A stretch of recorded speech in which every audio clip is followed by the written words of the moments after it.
Hi. Welcome to chikki world. Today special అరటికాయ fry.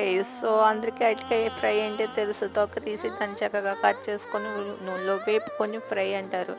But నేను చూపించేది చిన్న వెరైటీ అదేనండి. అది తొక్కతోనే మనం ఫ్రై చేసుకోవచ్చు. అవేంటంటే శుభ్రంగా కడిగి వాటిని తొక్కతోనే చక్రాల కింద కట్ చేసుకొని మనం ఫ్రై చేసుకోవచ్చు. అది కూడా జస్ట్ 2 టేబుల్ స్పూన్ ఆయిల్ మటుకు ఇది ఎంత వేసినా పీల్చేస్తుంది కనుక ఆయిల్ మీరు ఎప్పుడు తక్కువ వేసుకోవాలి. చూసారా తొక్క కనిపిస్తుంది కదా, జస్ట్ పోపు వేసి ఎండుమిర్చి వెల్లుల్లి వేసి ఇవి మనం కట్ చేసినవి అందులో వేసి లైట్గా సాల్ట్ వేసి దాన్ని మగ్గిస్తే తర్వాత కొంచెం ఉడికాక అందులోని పసుపు కారం వీలైతే ధనియాల పొడి వేసామనుకోండి బాగా ఉడుకుతుంది. ఇంకో విషయం ఏంటి, ఇవి మనకు మోషన్స్ అయ్యేటప్పుడు బాగా పనిచేస్తుందండి. సో ఏమీ తినకుండా ఈ అరటికాయని జస్ట్ అన్నంలో కలుపుకొని తింటే మోషన్స్ వేగంగా కడతాయి. Okay viewers, bye.